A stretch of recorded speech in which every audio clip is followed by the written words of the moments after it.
Hello friends, स्वागत है आपका एनके स्टडी यूट्यूब चैनल पर। आइए हम लोग लेकर के आए हैं बीपीएससी टीआरई 2 में आज यह 13वां प्रैक्टिस सेट है जो कि सोशल स्टडीज़ से रिलेटेड प्रश्न होंगे। इसमें हम लोग इतिहास, भारतीय राष्ट्रीय आंदोलन, भूगोल और भारतीय संविधान से रिलेटेड प्रश्नों को एक एक करके देखेंगे।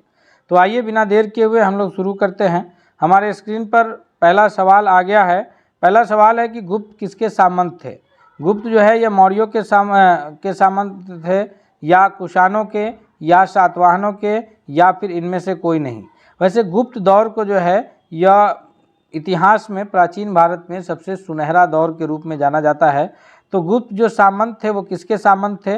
इस प्रश्न का जो सबसे करेक्ट आंसर होगा वह होगा ऑप्शन नंबर बी, यानी गुप्त जो है वह कुषाणों के सामंत थे। ऑप्शन नंबर बी जो है वह सबसे सही उत्तर के रूप में जाना जाएगा। अगला क्वेश्चन है हमारे स्क्रीन पर। दूसरा नंबर प्रश्न है कि गुप्त वंश में किस शासक ने सर्वप्रथम महाराजा धीराज की उपाधि धारण की थी। दूसरा नंबर सवाल है कि गुप्त वंश के किस शासक ने सबसे पहले महाराजा धीराज की उपाधि धारण की थी। श्रीगुप्त ने, या फिर चंद्रगुप्त ने, या घटोत्कच ने, या फिर समुद्रगुप्त ने। तो गुप्त वंश के शासक जिन्होंने सबसे पहले महाराजा धीराज की उपाधि धारण की है, ऑप्शन नंबर बी जो है सबसे सही उत्तर होगा कि चंद्रगुप्त ने जो है महाराजा धीराज की उपाधि धारण की है। और समुद्रगुप्त को जो है वह भारत के नेपोलियन के नाम से जाना जाता है। अगले प्रश्न की ओर बढ़ते हैं। तीसरा नंबर सवाल है कि गुप्त शासन के दौरान निम्नलिखित में से ऐसा व्यक्ति कौन था जो महान खगोल विज्ञानी और गणितज्ञ था।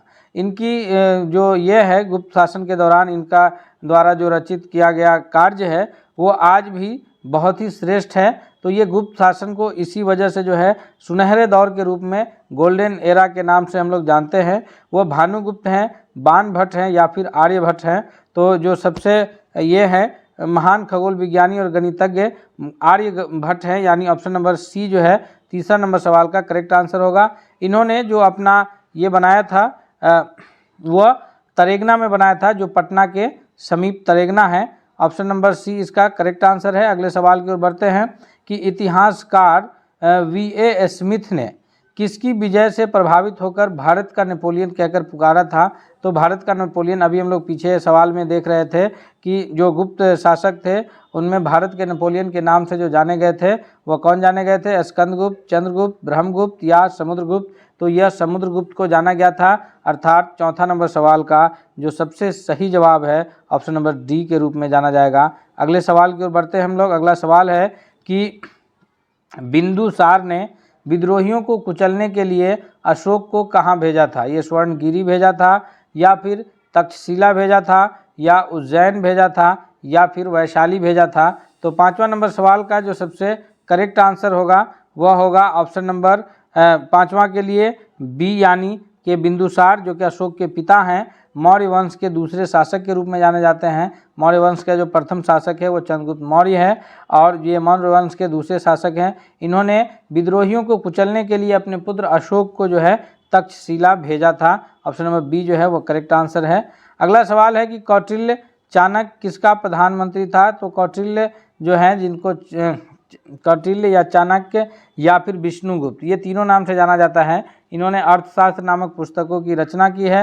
अर्थशास्त्र पुस्तक जो है वह जो उस वक्त की राजनीतिक ये थी उसके बारे में दर्शाया गया है। तो ये किनके प्रधानमंत्री थे, यह थे चंद्रगुप्त मौर्य के प्रधानमंत्री, और इनको चंद्रगुप्त मौर्य ने प्रधानमंत्री बनाया था। इन्हीं की मदद से चंद्रगुप्त मौर्य के द्वारा मगध साम्राज्य में मौर्य वंश की स्थापना संभव हो पाया था। अगले सवाल की ओर बढ़ते हैं हम लोग। अगला सवाल है कि मौर्य साम्राज्य में जो प्रचलित मुद्रा थी वो उसको किस नाम से जाना जाता था। प्रचलित मुद्रा को पन के नाम से, तोल के नाम से, या काकनी, या फिर दिनार के नाम से जाना जाता था। तो सातवां नंबर सवाल का जो सबसे सही जवाब है ऑप्शन नंबर ए है कि पन के नाम से जाना जाता था। दोस्तों, हम उम्मीद करते हैं कि यह वीडियो आपको बहुत पसंद आएगा, तथा साथ ही साथ इस वीडियो से आपकी परीक्षा में बहुत मदद मिलेंगे।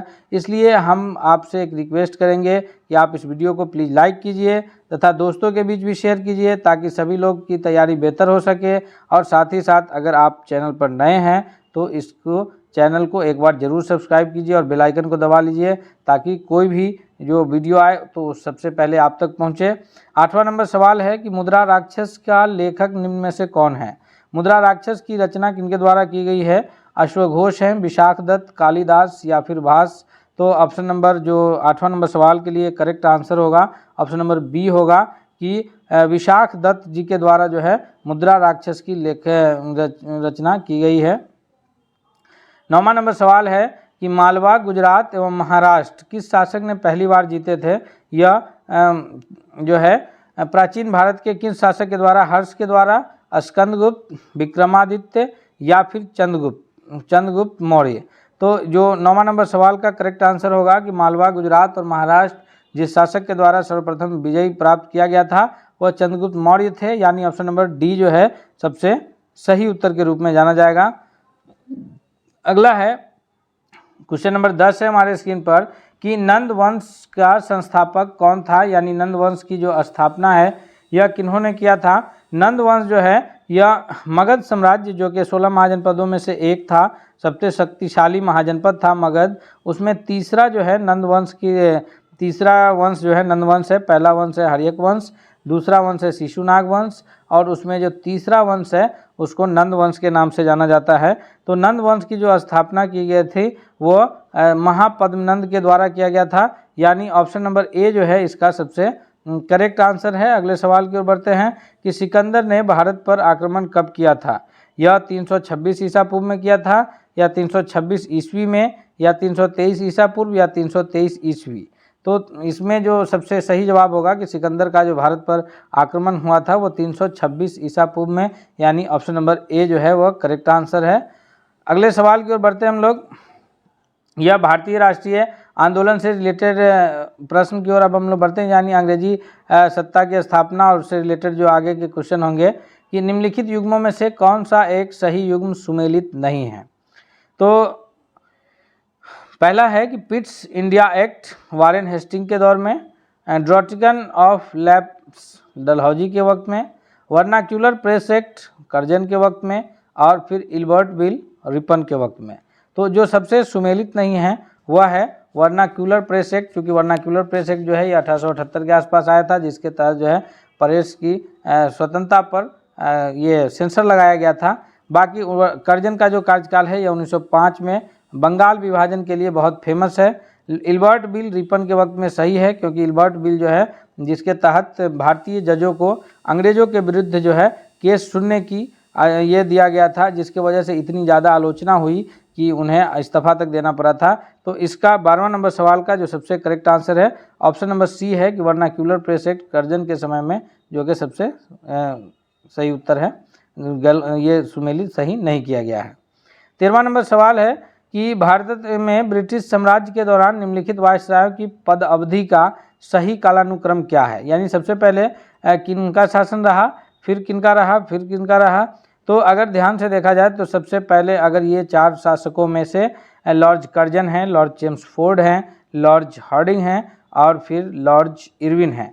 तो 1 नंबर पर तो लॉर्ड कर्जन का शासनकाल आएगा 1905 में, और लॉर्ड इरविन उसके सबसे अंत में आएंगे 4थे नंबर पर। अब जो दूसरा और तीसरा नंबर पे कौन है, तो दूसरे नंबर पे आएंगे लॉर्ड हार्डिंग का शासनकाल, और तीसरा नंबर पे आएगा वो लॉर्ड चेम्सफोर्ड का शासनकाल आएगा। अर्थात 13वां नंबर सवाल के लिए जो करेक्ट आंसर हो जाएगा पहला, तीसरा, दूसरा और चौथा, अर्थात ऑप्शन नंबर ए ही जो है वो सबसे करेक्ट आंसर है। नेक्स्ट क्वेश्चन है कि मॉन्टेग्यू चेम्सफोर्ड की रिपोर्ट जो है वो क्या थी? वह भारतीय परिषद अधिनियम 1909 का आधार बना था, या फिर भारत सरकार अधिनियम 1919 का आधार बना था, या भारत सरकार अधिनियम 1935 का आधार बना, या फिर भारत स्वतंत्रता अधिनियम 1947 का आधार बना था।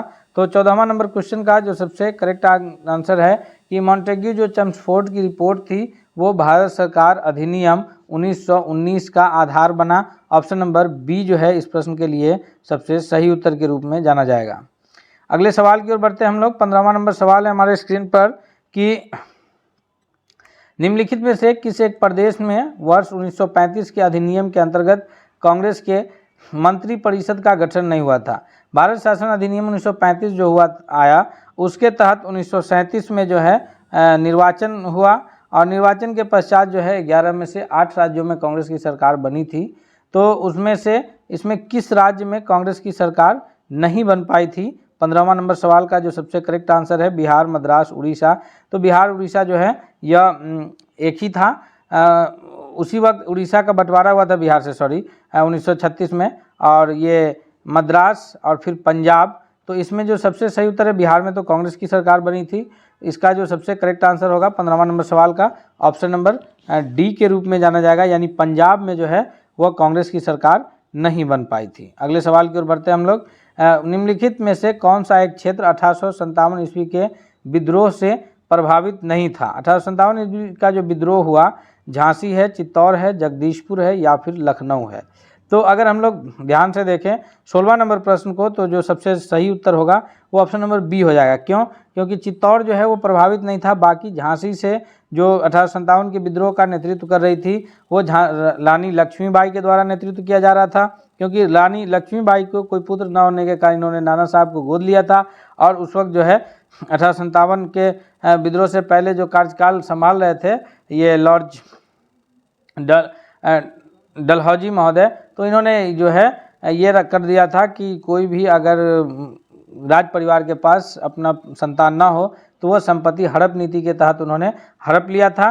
तो इसलिए रानी लक्ष्मीबाई झांसी के से नेतृत्व कर रही थी। जगदीशपुर से आरा, जो कि बिहार के आरा जिला में जगदीशपुर पड़ता है, यहाँ से बाबू वीर कुंवर सिंह नेतृत्व कर रहे थे। लखनऊ से बेगम हजरत महल जो है यह नेतृत्व कर रही थी। तो इस प्रकार ये तीनों क्षेत्र झांसी, जगदीशपुर और लखनऊ ये 1857 के विद्रोह से बहुत अधिक प्रभावित रहा।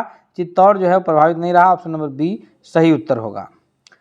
अगला प्रश्न है हमारे स्क्रीन पर 17वां नंबर क्वेश्चन है कि निम्न में से किसने वर्नाक्यूलर प्रेस एक्ट, अभी हम लोग पीछे बात कर रहे थे कि वर्नाक्यूलर प्रेस एक्ट जो है यह प्रेस की स्वतंत्रता पर सेंसर लगाया गया था, कि क्योंकि उस वक्त जो है पत्रिकाओं के माध्यम से अंग्रेजों के विरुद्ध जो है नौजवानों के अंदर देशभक्ति की भावनाओं को कूट कूट कर भरा जा रहा था। तो इसकी वजह से जो है वो एक वर्नाक्यूलर प्रेस एक्ट ला करके प्रेस की स्वतंत्रता पर बैन लगाया गया।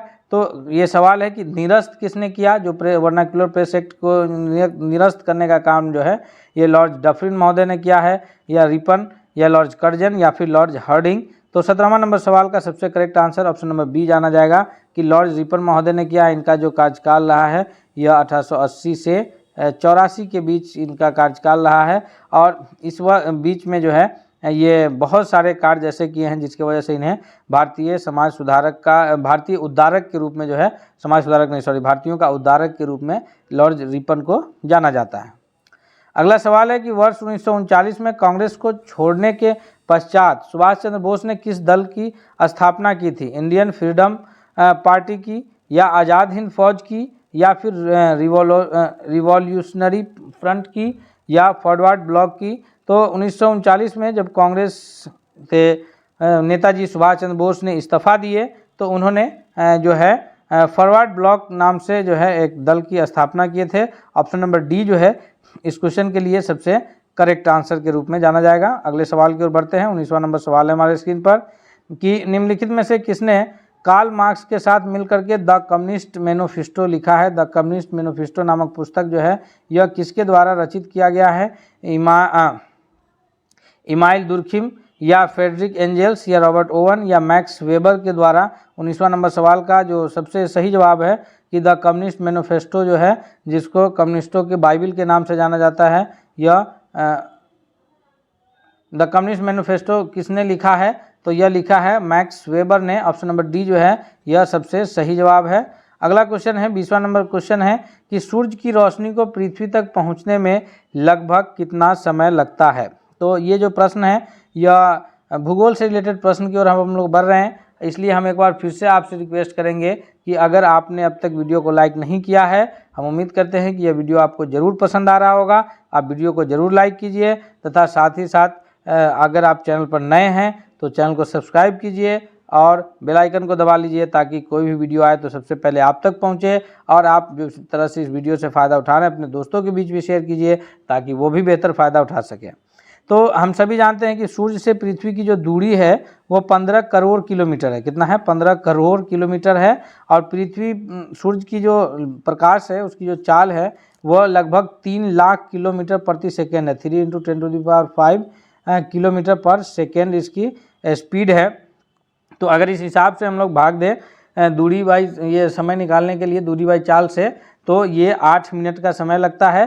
कहीं कहीं 8 मिनट 16 सेकेंड भी लिखा रहता है, 8 मिनट 20 सेकेंड तक जो है यह लिखा रहेगा, लेकिन अप्रॉक्स में अगर बात किया जाए तो वो 8 मिनट का समय लगता है। ऑप्शन नंबर ए इसका करेक्ट आंसर होगा।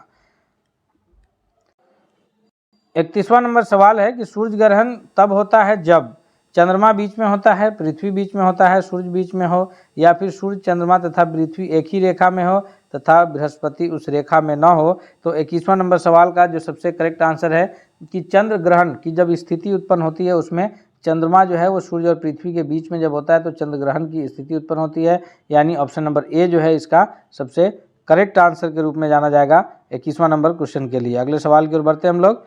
अगला सवाल है कि पूर्व से पश्चिम तक बिहार की अधिकतम लंबाई क्या है। यह जनरल नॉलेज का क्वेश्चन है कि पूर्व से पश्चिम तक जो बिहार की लंबाई है वह 483 किलोमीटर है, यानी ऑप्शन नंबर डी इसका करेक्ट आंसर होगा। और ये जो है 435 किलोमीटर है उत्तर से दक्षिण। अगले सवाल की ओर बढ़ते हैं। अगला सवाल है कि 1913 में पटना में अनुशीलन समिति की एक शाखा की स्थापना किन्होंने किया था। पटना में जो अनुशीलन समिति की शाखा की स्थापना की गई थी यह जयप्रकाश नारायण के द्वारा किया गया था, या सचिंदर सान्याल के द्वारा, या फिर सच्चिदानंद सिन्हा के द्वारा, या डॉक्टर राजेंद्र प्रसाद के द्वारा। तो 23वां नंबर सवाल के लिए जो सबसे करेक्ट आंसर होगा वह होगा ऑप्शन नंबर बी कि सचिंदर सान्याल जी के द्वारा जो है 1913 में पटना में अनुशीलन समिति की शाखा की स्थापना की गई थी। ऑप्शन नंबर बी सबसे सही उत्तर है। आगे है कि कांग्रेस के बांकीपुर अधिवेशन के अध्यक्ष कौन किए थे। तो याद रखेंगे हम लोग कि कांग्रेस का बांकीपुर अधिवेशन हुआ कब है। सबसे पहले हम लोग ये देखेंगे कि भारतीय राष्ट्रीय कांग्रेस की स्थापना 1885 में हुआ। संस्थापक कौन है, तो एओ ह्यूम है, एलन एक्टोबियन ह्यूम है। और पहले अध्यक्ष के रूप में WC बनर्जी जाने जाते हैं, वही उमेश चंद्र बनर्जी। और ये सबसे पहले स्थापना हुआ महाराष्ट्र में, मुंबई में। और उसके बाद जो है ये जो कांग्रेस का प्रत्येक वर्ष जो है वार्षिक अधिवेशन विभिन्न कोना में विभिन्न ये में किया जाता था, यानी इसका जो अधिवेशन था वो विभिन्न भागों में इसलिए किया जाता था ताकि कांग्रेस जो है पूरे भारत का नेतृत्व कर सके। और उसी प्रकार जो कांग्रेस का पहला अधिवेशन बिहार में होता है यह 1912 में होता है। 12 याद रखेंगे, 12 से बांकीपुर भी याद रखा जा सकता है। 1912 और 12 से बांकीपुर, बांकीपुर का है वर्तमान पटना में। और ये पहला अधिवेशन था और कांग्रेस का 27वां अधिवेशन था। बिहार में कांग्रेस का पहला अधिवेशन था बांकीपुर में, और कांग्रेस का अगर कुल अधिवेशन देखा जाए तो यह कांग्रेस का 27वां अधिवेशन था। यह अध्यक्षता यहाँ जो किए थे, 24वां नंबर सवाल का जो करेक्ट आंसर होगा option number A RN Mudholkar ji के द्वारा किया गया था। इन्होंने यहाँ अध्यक्षता किए थे। इसके बाद जो बिहार में कांग्रेस का दूसरा अधिवेशन होता है वह 1922 में होता है। 1922 यानी इससे 10 साल बाद गया में होता है, और उसकी अध्यक्षता जो है वो CR दास यानी चितरंजन दास के द्वारा। तो इस प्रश्न का 24वां नंबर क्वेश्चन का जो सबसे करेक्ट आंसर है ऑप्शन नंबर ए है। अगले सवाल की ओर बढ़ते हैं। अगला सवाल है कि बिहार में सर्वाधिक समय के लिए राष्ट्रपति शासन कब लगा था। यह 2002 में, 2004 में, या 2005 में, या फिर 2006 में। तो बिहार में जो सबसे लंबे समय के लिए राष्ट्रपति शासन लगा था वो 2005 में लगा था। उसके बाद फिर दोबारा से चुनाव हुआ। उस वक्त जो राष्ट्रपति थे वह भारत के सबसे महान राष्ट्रपति में से शुमार किए जाने वाले डॉक्टर APJ अब्दुल कलाम उस वक्त भारत के राष्ट्रपति थे। ऑप्शन नंबर सी इसका सबसे करेक्ट आंसर है। अगले सवाल की ओर बढ़ते हैं। कोसी नदी का उद्गम स्थल कहाँ है। यह सोमेश्वर रेंज में है, या मंगमोर रेंज में है, या महाभारत रेंज में है, या फिर सप्तकौशिकी नेपाल। कोसी नदी जिसको बिहार के शोक के नाम से जाना जाता है। सीमांचल में बार बार ये बाढ़ लाने के कारण जो है वहाँ की ऐसी स्थिति उत्पन्न हो गई कि कोसी नदी को बिहार के शोक के नाम से जाना जाता है। इसकी जो उद्गम स्थल है वो सप्तकौशिकी नेपाल में है, यानी ये 7 धाराओं में कोसी नदी जो है निकलती है, सप्तकौशिकी के नाम से जानते हैं। ऑप्शन नंबर 26वां के लिए डी सबसे सही उत्तर है। अगला सवाल है कि बिहार के किस अभ्यारण्य में साइबेरियाई पक्षी आते हैं, यानी साइबेरिया के पक्षी आकर के जो चहकने का कार्य करते हैं वो बिहार के कौन से अभ्यारण्य में आते हैं। कुशेश्वर स्थान अभ्यारण्य, गोगाबिल पक्षी विहार, बक्सर अभ्यारण्य, या सुहिया अभ्यारण्य। तो 27वां नंबर सवाल के लिए जो सबसे करेक्ट आंसर है ऑप्शन नंबर ए होगा। यह कुशेश्वर स्थान अभ्यारण्य में आते हैं। और यह पक्षी विहार स्थित कहाँ है, तो यह स्थित है बिहार के दरभंगा जिले में। कुशेश्वर स्थान पक्षी विहार स्थित है जहाँ साइबेरियाई मूल के पक्षी आते हैं। अगले सवाल की ओर बढ़ते हैं। अगला सवाल है कि ग्रीनविच माध्य समय GMT तथा भारतीय का जो समय है IST, इंडियन स्टैंडर्ड टाइम, और वो ग्लोबल मीडियन टाइम जो है, इसमें बीच में कितना समय अंतराल है। तो अगर हम लोग बात करें देशांतर के हिसाब से समय का ये होता है, भारत के पूरे पृथ्वी को अगर हम लोग 2 हिस्सों में बांटे तो ये जो 0 डिग्री देशांतर है, 0 डिग्री लैटीट्यूड है, या इंग्लैंड के ग्रीनविच शहर से होकर के गुजरता है, जिसको माना गया है।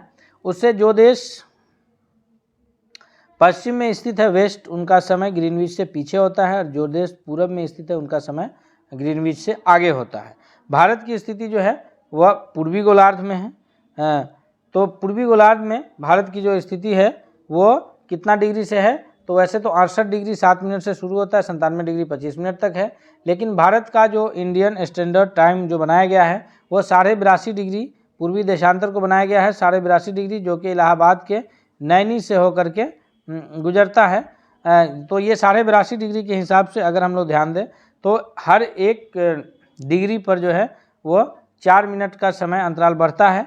तो अगर ग्रीनविच से 82.5 डिग्री का समय हम लोग निकालते हैं हर एक डिग्री पे 4 मिनट के हिसाब से, तो वो समय होता है 5 घंटा 30 मिनट। यानी अभी जो हमारा समय हो रहा है, इस समय से जो 5 घंटा 30 मिनट ग्रीनविच से हम लोग का समय आगे है। यानी हम लोग से जो देश पश्चिम में होंगे उससे हम लोग का समय जो है ग्रीनविच पे, इंग्लैंड से हमारा समय जो है अभी ये 5.5 घंटा आगे है। अगर हमारे यहाँ अभी 8 बज रहा है तो इंग्लैंड में अभी जो समय हो रहा होगा वो कितना हो रहा होगा, तो इंग्लैंड में अभी 2:02 ही बज रहा होगा, 2:30 ही वहाँ समय हो रहे होंगे। अगले सवाल की ओर बढ़ते हैं। अगला सवाल है कि अंतर्राष्ट्रीय दिनांक रेखा कहाँ से होकर के गुजरता है। यह 0 डिग्री देशांतर को कहते हैं, या 180 डिग्री देशांतर को, या 90 डिग्री देशांतर को, या फिर 270 डिग्री देशांतर को। तो 29वां नंबर सवाल का जो सबसे सही उत्तर है कि अंतर्राष्ट्रीय दिनांक रेखा जो कहा जाता है वो 180 डिग्री देशांतर को कहा जाता है। यानी ऑप्शन नंबर बी इस प्रश्न के लिए सबसे करेक्ट आंसर है। अगले सवाल की ओर बढ़ते हैं। नेक्स्ट सवाल है हमारे स्क्रीन पर कि मानसून शब्द का जो तात्पर्य है वो क्या है। मानसून शब्द किसको कहते हैं। यह हवाओं का सदैव एक ओर बहना कहलाता है, हवाओं का बहुत तेज़ी से बहना, या हवाओं का बहुत धीमी गति से बहना, या हवाओं का रुख बदलना। तो 30वां नंबर सवाल के लिए जो सबसे करेक्ट आंसर है कि मानसून शब्द से अभिप्राय है कि हवा का एक ऐसा ये जो रुख बदले और बारिश कराते हुए आगे बढ़े, यानी ऑप्शन नंबर डी इसके लिए सबसे करेक्ट आंसर के रूप में जाना जाएगा। अगला सवाल है कि जवाहर सुरंग नाम किस प्राकृतिक पर्वतीय दर्रे को दिया गया है। जवाहर सुरंग नाम जो है या पीर पंजाल दर्रा को दिया गया है, या बुंदिल पीर दर्रा को, या बनिहाल दर्रा को, या फिर शिपकिला दर्रा को। तो 31वां नंबर सवाल के लिए जो सबसे करेक्ट आंसर है वह है ऑप्शन नंबर सी कि बनिहाल दर्रा को जो है जवाहर सुरंग का नाम दिया गया है। अगला है कि नाथुला दर्रा किस राज्य में स्थित है। नाथुला दर्रा जो है यह जब आप बिहार बोर्ड के SCRT बुक को का जब अध्ययन करेंगे तो ये 5वां के चैप्टर में ही मिल जाता है कि पटना से नाथुला के शहर में। तो नाथुला दर्रा जो भारत में स्थित है वह किस राज्य में है। उत्तराखंड, हिमाचल प्रदेश, सिक्किम या मणिपुर। तो नाथुला दर्रा की जो स्थिति बनती है वह सिक्किम में, यानी ऑप्शन नंबर सी सबसे सही जवाब है। अगले सवाल की ओर बढ़ते हैं। अगला है कि निम्नलिखित में से कौन सुमेलित नहीं है। अभी पीछे इससे रिलेटेड प्रश्न किए हैं। लिपुलेख दर्रा उत्तराखंड सही है, नाथुला दर्रा अरुणाचल प्रदेश गलत, रोहतांग दर्रा हिमाचल प्रदेश सही है, पालघाट दर्रा केरल सही है। क्योंकि नाथुला दर्रा अभी हम लोग पीछे देखे हैं कहाँ है, यह अरुणाचल प्रदेश में ना होकर के सिक्किम राज्य में है। किस राज्य में है, सिक्किम में है, यानी ऑप्शन नंबर बी इस प्रश्न के लिए सबसे करेक्ट आंसर है 33वां नंबर क्वेश्चन के लिए। अगले सवाल की ओर बढ़ते हैं कि भारत में की सबसे बड़ी पवन टरबाइन हाल ही में किस राज्य में स्थापित की गई है। 34वां नंबर क्वेश्चन है जी। भारत की जो सबसे बड़ी पवन टरबाइन है या महाराष्ट्र राज्य में स्थापित किया गया है, गुजरात में, कर्नाटक में, या फिर राजस्थान में। तो 34वां नंबर सवाल के लिए जो सबसे करेक्ट आंसर होगा, यह जो स्थापित किया गया है अभी यह गुजरात राज्य में स्थापित किया गया है, यानी ऑप्शन नंबर बी सबसे सही उत्तर है। अगला 35वां नंबर सवाल है कि हाल ही में विश्व जनसंख्या दिवस वर्ल्ड पॉपुलेशन डे किस तिथि को मनाया गया है। 10 जुलाई, 11 जुलाई, 14 जुलाई या फिर 15 जुलाई। तो ये जो वर्ल्ड पॉपुलेशन डे जो मनाया गया है 35वां नंबर सवाल का सबसे करेक्ट आंसर है ऑप्शन नंबर बी, यानी 11 जुलाई को मनाया गया है। अब इस प्रकार आज हम लोग 13वां प्रैक्टिस सेट में 35 प्रश्नों का यह सेट कंप्लीट किया। आगे हम लोग फिर इसी तरह से प्रैक्टिस सेट लेकर मौजूद होते रहेंगे। तब तक के लिए धन्यवाद। चलते चलते आपसे फिर एक बार रिक्वेस्ट करेंगे कि आप इस बार वीडियो को ज़रूर लाइक कीजिए तथा दोस्तों के बीच भी शेयर कीजिए, ताकि आपके साथ साथ दोस्त भी आपका फ़ायदा उठा सके। साथ ही साथ अगर आप चैनल पर नए हैं तो चैनल को सब्सक्राइब कीजिए, ताकि कोई भी वीडियो आए तो सबसे पहले आप तक पहुँचे। मिलते हैं अगले प्रैक्टिस सेट के साथ अगले दिन। तब तक के लिए बहुत बहुत धन्यवाद।